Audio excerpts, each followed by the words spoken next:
4 जून 2022 को बीजापुर पुलिस के सामने एक महिला माओवादी ने सरेंडर किया। हैरान कर देने वाली बात ये थी कि इनके साथ एक 6 साल की मासूम बच्ची भी थी।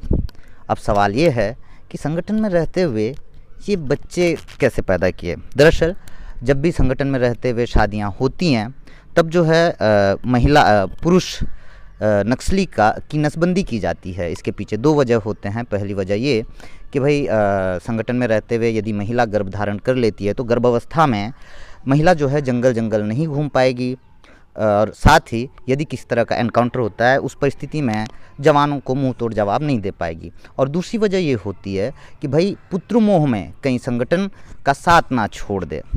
तो इन कारणों को देखते हुए संगठन ने सख्त पाबंदी लगा कर रखा है कि भाई शादी तो कर लीजिएगा आप, लेकिन शादी से पहले पुरुष की नसबंदी की जाएगी। तो ऐसे में संगठन में जो लोग होते हैं इनकी शादी होती ज़रूर है, मगर ये पुत्र मोह से वंचित होते हैं। लेकिन कल जो मामला निकल कर आया है, जो महिला माओवादी ने सरेंडर किया है, इनकी 6 साल की बेटी है। ये कैसे संभव हो सकता है, और साथ ही अलग अलग मुद्दों पे हम चर्चा करेंगे। वो महिला माओवादी जिन्होंने सरेंडर किया है वो मेरे साथ हैं और ये सुकमा के इलाके में सक्रिय रहे हैं। पहले तो आपका स्वागत है बस्तर जंक्शन में। अच्छा, आपका शुभ नाम क्या हुआ, क्या नाम हुआ, और किस पद में रहे संगठन में रहते हुए? LOS कमांडर ACM में। LOS कमांडर थे आप? जी। अच्छा, क्या नाम हुआ आपका? वनीता। ये संगठन का नाम है? संगठन का नाम है। अच्छा, घर का नाम? सोमली। अच्छा, सरनेम? क्रुसम। अच्छा सोमली जी, कितने साल आप संगठन में थे? 18 साल संगठन में थे। 18 साल? 18 साल। और अभी आप LOS कमांडर के पद पे थे? जी। अच्छा, कौन सा हथियार रखते थे अपने साथ? 303 राइफल, इंचास, SLR हाँ रखती थी। और 47? AK-47? AK-47 कभी कभार जरूरत रहने पर रखते थे। जी। अच्छा, आप 17 साल की उम्र में संगठन में शामिल हुए जैसा बता रहे थे आप? 17 साल उम्र में इस संगठन में जुड़ गई मैं। अच्छा, मतलब आप नाबालिग थे उस समय? नाबालिग थी। अच्छा, एक बात बताइए, आप इतने कम उम्र में संगठन से जुड़ने के पीछे क्या वजह थी? मतलब ऐसा कौन सा चीज़ आपको आकर्षित किया, या फिर किस वजह से आप संगठन के करीब हो गए या संगठन में शामिल हो गए? जो हमारे डिवीज़न में जो डिवीज़न कमेटी सचिव हुआ करता था, गणेश अन्ना था, और LOS कमांडर हरिराम था। उन लोग बुलाते थे, हम लोग पढ़ते समय बैनर पोस्टर लिखवाने के लिए जिम्मेदार सौंपाते थे। उस बैनर में जो लिखित शब्द हैं, जो जल जंगल ज़मीन गरीब के लिए जो खींचना है, बचाना है, जो लूट सरकारों से बचाना है करके इस तरह वहाँ लिखा जाता था। इसलिए सबके लिए क्रांति आएगा, ये अच्छा, ये स्वतंत्र की मतलब तो स्वतंत्र की बात है, ठीक है, भर्ती होने से अच्छा। किसके स्वतंत्रता की बातें करते थे? जो जनता की है। इस आकर्षित होकर हम लोग पार्टी में गए हैं। जो हम लोग घर में रहते समय पार्टी के बारे में इतना मालूम नहीं है, जानकारी नहीं है। वहाँ जाने के बाद कई प्रकार की समस्या भी हम लोग देखे हैं पार्टी में। जो छोटे छोटे बातों को जो लंबा चौड़ा बड़ा के आरोप लगाना है। और किस पे आरोप लगता है? जो वहाँ जो गलती होता है हर काम काज में, यहाँ कमियाँ ज़्यादा हैं, इस बातों को गाली देना है, इस तरह की होती थी पार्टी में। हम कभी कभार हम नाराज़ भी होते थे, फिर नाराज़ होकर फिर हम लोग फिर शांत भी होते थे। इस तरह की समस्या है। रात भर घूमना, चलना, पहाड़ों में घूमना, जो बारिश के समय में और ठंड के समय में सब परेशानी होती थी। मैं गर्भवती होने के बाद भी मेरे को गांव में डंप कर दिए हैं। बहुत परेशान हुई हैं, क्योंकि हमारे कमांडर लोग थे बटालियन के, इड़मा है, उन लोग मेरे को खाना पीना व्यवस्था कभी कभार सही समय पर नहीं पहुंचता थे। मैं इतना रो रो के गांव में मांग के खाना पड़ा है, गांव से जमा करके है। अच्छा, ये भी है समस्या आया है। सब मैं इकट्ठा की हूँ, लास्ट में मैं आत्मसमर्पण के लिए सहमत ली हूँ। अच्छा, आप सहमति के साथ आप सरेंडर किए हैं? जी। अच्छा, अभी आप बता रहे थे आप स्कूल में जब पढ़ाई कर रहे थे उस दौरान आप संगठन से शामिल हुए हैं, तो वो स्कूल जनताना सरकार का स्कूल था, नक्सलियों द्वारा संचालित स्कूल था, या फिर सरकार का स्कूल? सरकार की स्कूल था। अच्छा, रेगरगट्टा में वो बीजापुर की वो शकुन राणा मैडम अध्यक्ष मतलब अधीक्षक थी। रेगरगट्टा आश्रम में पढ़ते थे हम लोग। जी। आपके साथ कितने बच्चों ने नक्सल संगठन में शामिल हुए? आपके साथ कितने बच्चे नक्सल संगठन में शामिल हुए? 3-4 बच्चे, ज़्यादा नहीं हैं। अच्छा। हमारा वो सीताई सर होता था छेरपाल का, वो भी समझाता था नक्सलवाद में मत जाओ रे, नौकरी करो बोल के, वो भी हमको समझाता। लेकिन मैं थोड़ा इधर उधर भटकते हुए जो नक्सलवाद धारा में जोड़ गई हूँ। तो आप नक्सल संगठन में रहते हुए ही आपकी शादी हुई है? जी, नक्सलवाद संगठन में रहते हुए हम लोग दोनों मतलब हमारा प्रेम पसंद हुआ, हम प्रपोजल किए, शादी हुए हैं। प्रपोजल कहाँ पे रखे आप? जो बटालियन BNPC होता है, बटालियन पार्टी कमेटी के सामने हम लोग रखे हैं। उन्हीं लोग करवा दिए हमारा शादी। अच्छा, एक बात बताइए, जब आप लोग जब आप एक दूसरे को पसंद करते हैं, आप दोनों ने एक दूसरे को पसंद किया है ना पहले, आप और आपके पति, क्या नाम आपके पति का? मुया सोडी। मुया सोडी। आप दोनों एक दूसरे को पसंद किए और फिर आप संगठन के सामने अपना प्रस्ताव रखे कि भाई मैं और ये एक दूसरे से प्रेम करते हैं, अब हम शादी करना चाहते हैं। जब शादी का प्रस्ताव रखते हैं तब संगठन की तरफ से कहा जाता है ना कि भैया तुम माँ बाप नहीं बनोगे,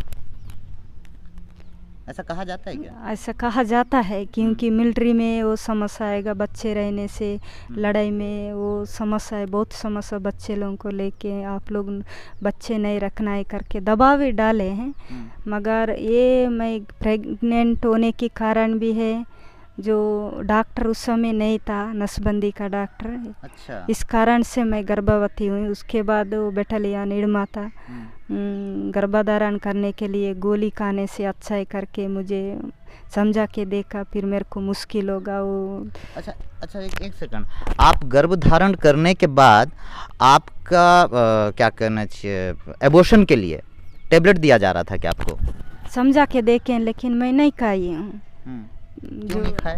मैं पहले से बीमार हूँ, खाने के बाद मुश्किल होगा। बहुत सारे वहाँ महिला हैं खाए हुए वाले भी मुझे समझाए हैं, बहुत समस्या आएगा क्योंकि ओवर बिल्डिंग हो सकता है, कमजोरी है, या घूमने फिरने में मुश्किल होता, रखने से ही अच्छा है करके समझाए, तो मैं मान ली रखी हूँ। उसके बाद ऑपरेशन हो गया मेरा पति का। और रफीक डॉक्टर आया था बाहर से, पूर्व कमेटी के सहमति से बुलाए हैं, वो आया था। क्या नाम, डॉक्टर का नाम क्या बताया? रफीक। कहाँ से आया थे? वो पता नहीं सर, वो ऊपर कमेटी बुलाए थे अंदर इलाका डंडाकारण में। वो 3-4 साल डंडाकारण में घुमा, कई जगहों में ट्रेनिंग दिया, ऑपरेशन किया, वो नसबंदी किया, PLGA कैडरों को, चले गया झारखंड। अच्छा, वो नक्सलियों का डॉक्टर था? नक्सलियों का डॉक्टर, सहारी से आया वो। अच्छा। वो कहाँ का है कि पता नहीं। अच्छा, आप बता रहे थे जब आप गर्भधारण किए थे, इस दौरान संगठन के लोगों ने आपको ले जाके आपके गांव में डंप कर दिया, मतलब छोड़ दिया आपको? आप क्या उन्हीं लोगों का गांव में। कौन सा गांव? मड़कागुड़े में। ये कहाँ है? वो पामेड़ एरिया के अंतर्गत आता है। अच्छा, ओके। तो वहाँ ले जाके आपको छोड़ दिए? छोड़ दिए। तो आपका वहाँ पे ख्याल रखने वाला कौन था? वहाँ संगठन वाले देख रेख करते थे, उनको जिम्मेदार दिए हैं, लेकिन उन लोग कभी खबर मेरा जो सूदा के लिए देख रेख नहीं करते थे। उनका घर में काम है, खेती बाड़ी, उसको ध्यान देते थे। एक बार खाना पीना मुश्किल होता था, तब मैं, मेरा पति बीच बीच में आता था, उसको देख के मैं रोई भी है। अच्छा। ये भी है समस्या आया मेरे को। अच्छा, आपके पति ने भी तो सरेंडर कर दिया है ना? जी। अच्छा, वो कहाँ सरेंडर किया और किस पद पे थे वो? केरला पाल एरिया कमेटी चच्ची होता। अच्छा, सेक्रेटरी थे? सेक्रेटरी 8 लाख की इनामी? जी। अच्छा। वो मैं अलग प्रोग्राम में थी, वो नए कैडरों को ट्रेनिंग मिलिट्री कैंप चला रही थी 22 दिन, तब ये चले गया मेरे को छोड़ के। उसके बाद मेरे को मुया सुकमा जिला में जाके आत्मसमर्पण किया। ऐसा ऐसा काम कर रहा था, इसलिए हम लोग सस्पेंड कार्रवाई लिए। उसके बाद नाराज होके चले गया। आप उसके बारे में क्या सोच रहे हैं करके मुझे पूछे हैं देवा दादा। मेरे को थोड़ा देर सांस दे दो, उसके बाद मैं बात करूँगी। जो पार्टी का गलत है मैं चर्चा करूँगी करके मैं भी चर्चा की हूँ। चर्चा करते समय उन लोग बताए कि आप गलत सोच रहे हो, जो पति गया है मैं भी जाऊँगी करके आप यहाँ। अच्छा, आपने बोल दिया था कि अगर पति गए तो मैं भी जाऊँगी करके। मैं भी घर जाऊँगी, बेटी है मेरे को पालने के लिए कोई नहीं है, मैं बीमार हूँ, मेरे को बीपी है, उस समय बीपी था, बीपी बीमारी है, यहाँ घूमने में फिरने में बहुत मुश्किल होगा। हमारा परिवार है, मैं परिवार के पास जाके मैं जीने के लिए कोशिश करूँगी, मुझे भेज दो करके मैं बोली। ऐसा मत सोचो, वो गलत किया है, उसके बारे में आप नहीं सोचना है। आप ठोस रूप से पार्टी में खड़े होके काम करने के लिए आप कोशिश करो बोल के समझा के देखें। मैं नहीं चुनी हूँ, मैं पार्टी को छोड़ के आई हूँ। अच्छा, तो आप घर में थे? घर में ही थी। अच्छा, घर में कितने साल थे आप? मतलब देखिए, आप जब प्रेग्नेंट थे, डिलीवरी हुई, प्रेग्नेंट के दौरान आपको ले जाके एक गांव में छोड़ दिया गया है ना, उस समय कितने दिन आप रेस्ट किए थे? डिलीवरी के बाद कितने दिन रेस्ट किए? मैं 2012 अक्टूबर 18 तारीख डिलीवरी हुई, 2014 मई को बच्ची को हमारे परिवार में छोड़ दी। अच्छा, 2 साल की हो गई थी बच्ची? 2 साल के हो गए थे। उसके बाद फिर बच्ची से मिलने आते थे आप? बीच बीच में आते थे, आते थे। तो संगठन में रहते बच्ची की तो खूब याद आती थी होगी आपकी? आपको बहुत, मैं मतलब बीच बीच में गांव में घूमते समय बच्चे लोग दिखते थे, उनको रोक के मैं मतलब मेरे आंखों से आंसू भी आता था। गांव के बच्चे लोग मस्त खेल रहे हैं, मेरे बच्ची कैसा है करके, ये भी मेरे को टेंशन था।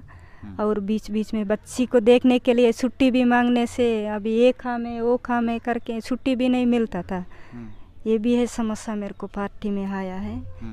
और बीमार भी थे, सही समय इलाज भी नहीं मिला। मैं देख रहा हूँ आप बात करते करते भावुक हो रहे हैं, मतलब उस दौर को याद कर रहे हैं, मतलब आपका गला भर आ रहा है तकलीफ की वजह से।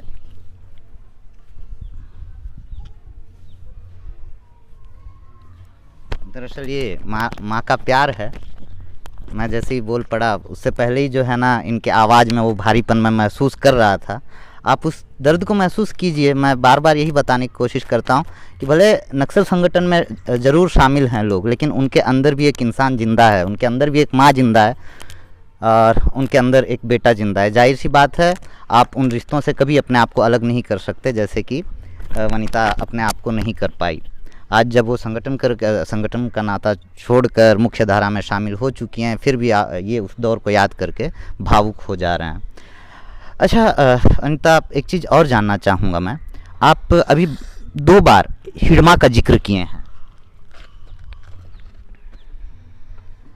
हिडमा का जिक्र किए हैं, हिडमा के साथ आप काम किए हैं अनिता? जी, काम किए 2010 से। पानी मंगवा जी जी।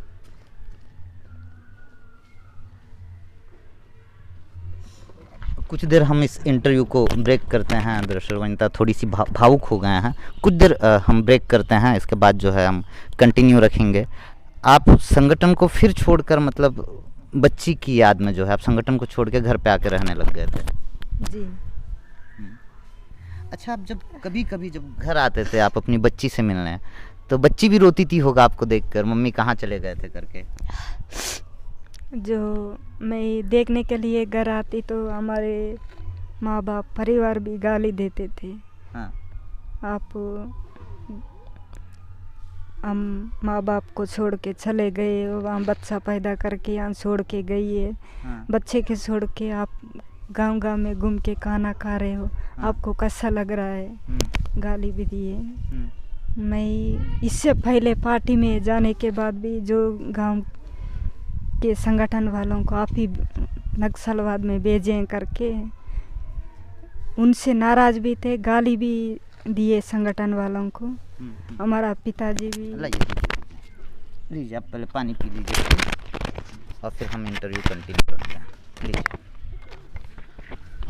तो ये वो दौर है जिसे याद कर वनिता रो रही हैं।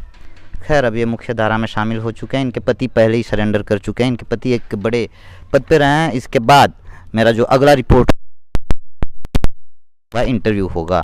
उनका नाम मुइया रहा है, केरला पाल एरिया कमेटी के सेक्रेटरी रहे हैं। वनिता की खास बात है कि जैसा कि ये बता रहे हैं कि हिडमा के साथ काम कर चुकी हैं। अच्छा, ये बताइए वनिता, जब आपके पति सरेंडर कर दिए, आपके पति के सरेंडर करने के कितने लंबे समय बाद आप सरेंडर कर रहे हैं? लगभग 8-9 महीना हो रहा है। 8-9 महीने। 8-9 8-9 महीने बाद आप सरेंडर कर रहे हैं। जी। अच्छा, तो अभी आप संगठन से अनुमति लेकर सरेंडर करने आए हैं या फिर बिना अनुमति के आप आए? बिना अनुमति से मैं आई हूँ। बिना अनुमति से? बिना अनुमति से।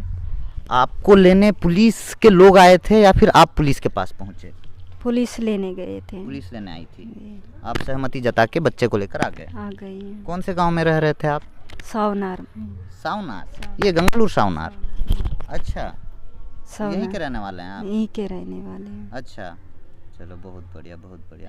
तो वनिता, संगठन में रहते वक्त आप कितने बड़े एनकाउंटर को अंजाम दिए हैं?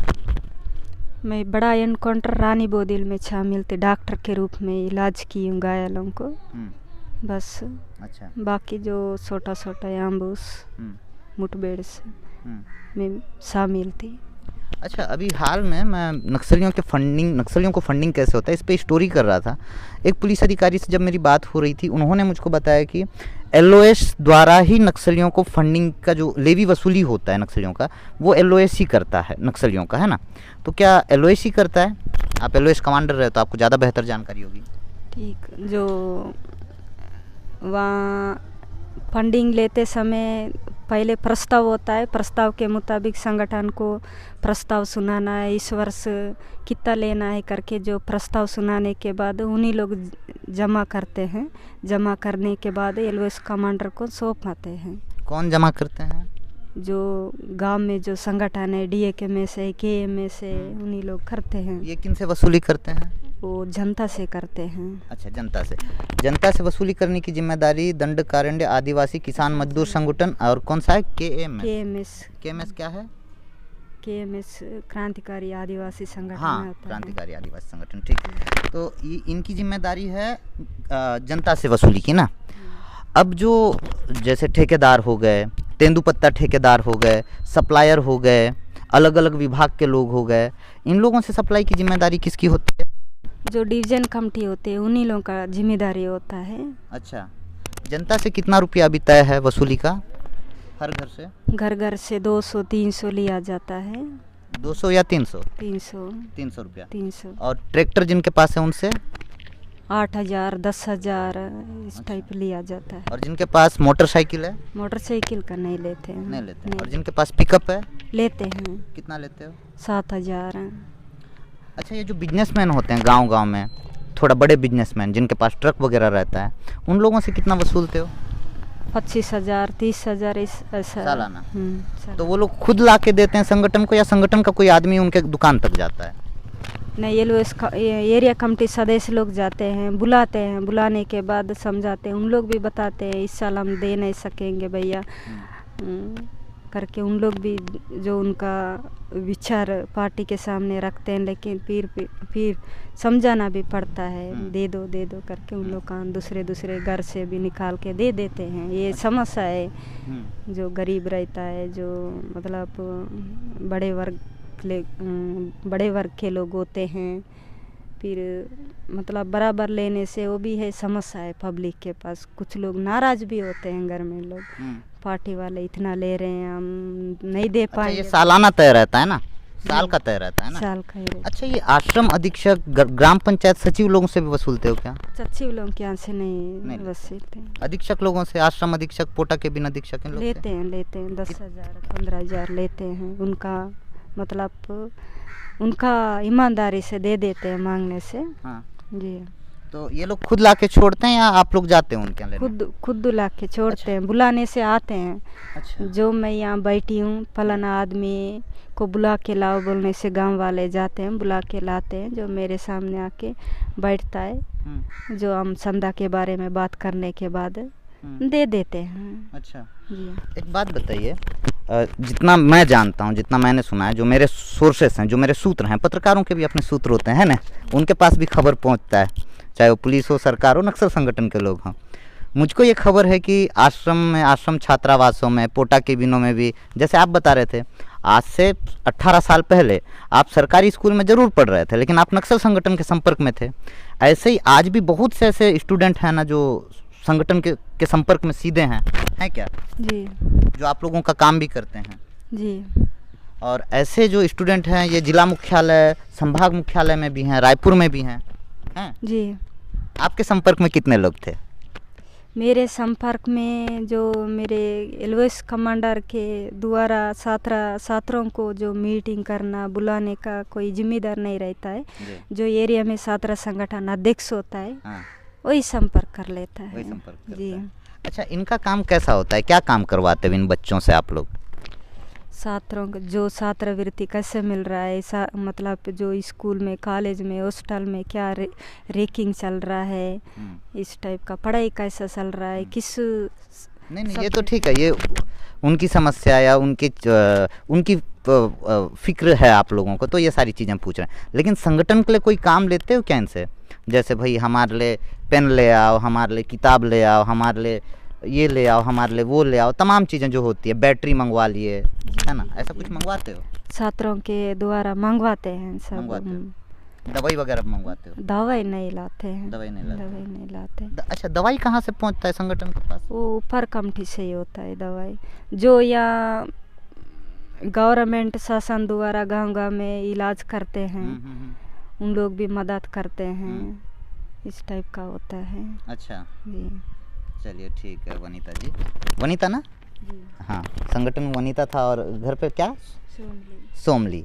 तो ये सोमली जी थी, ये एरिया कमेटी मेंबर रही हैं।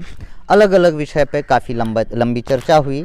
अगर आपको ये चर्चा पसंद आई हो तो आप हमारे YouTube चैनल को लाइक कर सकते हैं, सब्सक्राइब कर सकते हैं। और आपको लगता है कि ऐसे विषय पे चर्चा होनी चाहिए, ऐसे लोगों से चर्चा होनी चाहिए, जैसे ही वनीता माँ बनी उसके बाद से ये पुत्र मोह में रहीं और ये अपने बच्चे को लेकर कितनी फ़िक्रमंद रहीं कि उस दौर को याद करके ये अभी भी रो रही हैं।